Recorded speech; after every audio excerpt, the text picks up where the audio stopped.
Somalia کی کابینہ نے متحدہ عرب امارات کے ساتھ تمام معاہدے منسوخ کر دیے ہیں۔ صومالیہ کی کابینہ کا کہنا ہے کہ متحدہ عرب امارات صومالیہ کی وحدت، خود مختاری اور سالمیت کے خلاف سرگرمیوں میں ملوث ہے۔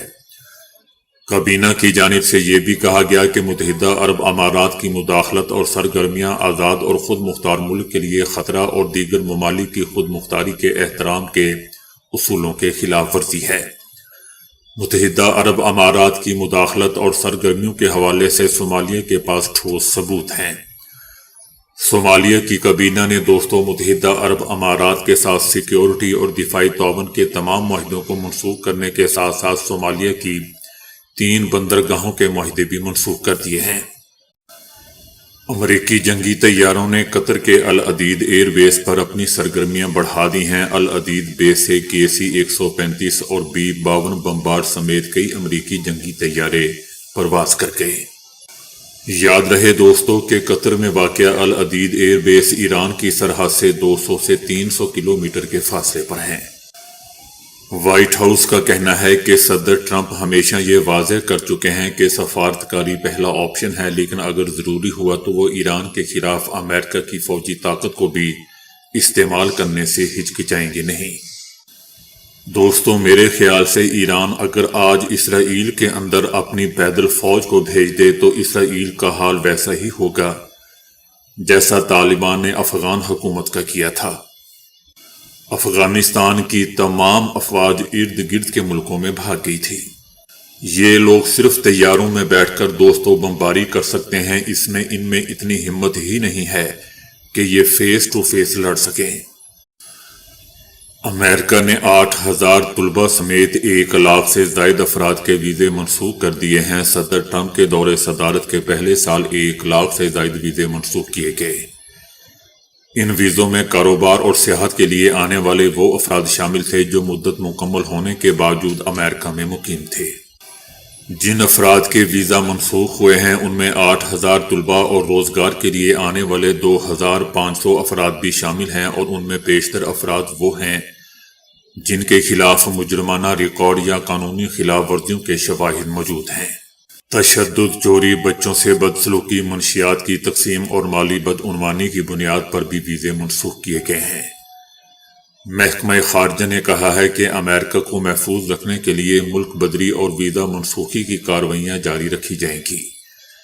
یاد رہے کہ گزشتہ سال اگست میں ٹرمپ کی انتظامیہ نے 55 ملین افراد کے ویزوں کا جائزہ لینے کا اعلان کیا تھا۔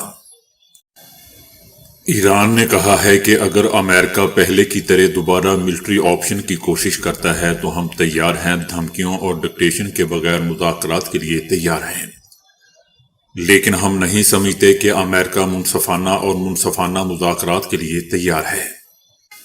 یاد رہے کہ امریکہ نے ایران سے تجارت کرنے والے دوسرے ممالکوں پر بھی ٹیرف لگانے کا اعلان کر دیا ہے۔ امریکی صدر ٹرمپ نے کہا ہے، بلکہ خبردار کیا ہے کہ ایران کے ساتھ تجارت کرنے والے ممالک پر 25% ٹیرف عائد کیا جائے گا۔ اس سے پہلے ٹرمپ نے یہ بیان بھی دیا تھا کہ ایران کے خلاف مختلف آپشنز پر غور کر رہے ہیں، جس میں فوجی آپریشن بھی شامل ہے۔ ایرانی سپریم لیڈر آیت اللہ خامنائی نے حکومت کے حق میں مظاہروں پر قوم کو خراج تحسین پیش کیا ہے۔ سپریم لیڈر نے کہا ہے، بلکہ پیغام دیا ہے کہ عظیم ایرانی قوم نے آج ایک تاریخی دن رقم کیا ہے۔ آج کی عظیم ریلیوں نے غیر ملکی دشمنوں کی سازشوں کو خاک میں ملا دیا۔ سپریم لیڈر آیت اللہ خامنائی کا کہنا تھا کہ غیر ملکی دشمنوں کی سازشوں پر اندرونی کرائے کے ایجنٹوں سے عمل کروایا جانا تھا، لیکن عظیم ایرانی قوم نے دشمنوں کے مقابلے میں اپنے عزم اور اپنی شناخت کا بھرپور اظہار کیا ہے۔ مظاہرے امریکی سیاستدانوں کو خبردار کرنے کے لیے تھے۔ سپریم لیڈر خامنائی کا کہنا تھا کہ امریکہ اپنے فریبی اقدامات روکے اور اپنے اعلی کاروں پر بھروسہ کرنا چھوڑ دے۔ ایرانی قوم مضبوط، طاقتور، باخبر ہے، دشمن کو پہچانتی ہے، اور ایران قوم دشمن کے خلاف ہمیشہ میدان میں موجود رہتی ہے۔ یاد رہے کہ ایرانی دارالحکومت تہران میں ایرانی حکومت کے حق میں ایک بہت بڑا عوامی مظاہرہ ہوا ہے، جس میں عوام نے بڑی تعداد میں حکومت کے حق میں ریفرنڈم دے دیا ہے۔ مظاہرے میں شریک مرد و خواتین نے ایرانی پرچم اور ایران کے سپریم لیڈر آیت اللہ خامنائی کی تصاویر اٹھا رکھی تھیں۔ لیکن دوستو، یاد رہے کہ ایرانی حکومت یا ایرانی میڈیا نے ابھی تک ایسی کوئی تصاویر شائع نہیں کی ہیں جو تہران میں ایک بہت بڑے مظاہرے کو دکھا رہی ہوں۔ امریکہ کی جانب سے ایران سے تجارت کرنے والے ممالک پر نئی پابندیاں عائد کرنے پر دوستو چائنا کا بھی رد عمل سامنے آیا ہے۔ چائنا کا کہنا ہے کہ ٹیرف کے بے ترتیب نفاذ کے خلاف چائنا کا موقف ہمیشہ سے واضح اور مستقل رہا ہے اور آگے بھی رہے گا۔ چائنا کا کہنا ہے کہ ٹیرف یا تجارتی جنگوں میں کوئی فاتحہ نہیں ہوتا، دباؤ یا زبردستی سے مسائل حل نہیں کیے جا سکتے۔ چائنا اپنے جائز مفادات کے تحفظ کے لیے تمام ضروری اقدامات کرے گا۔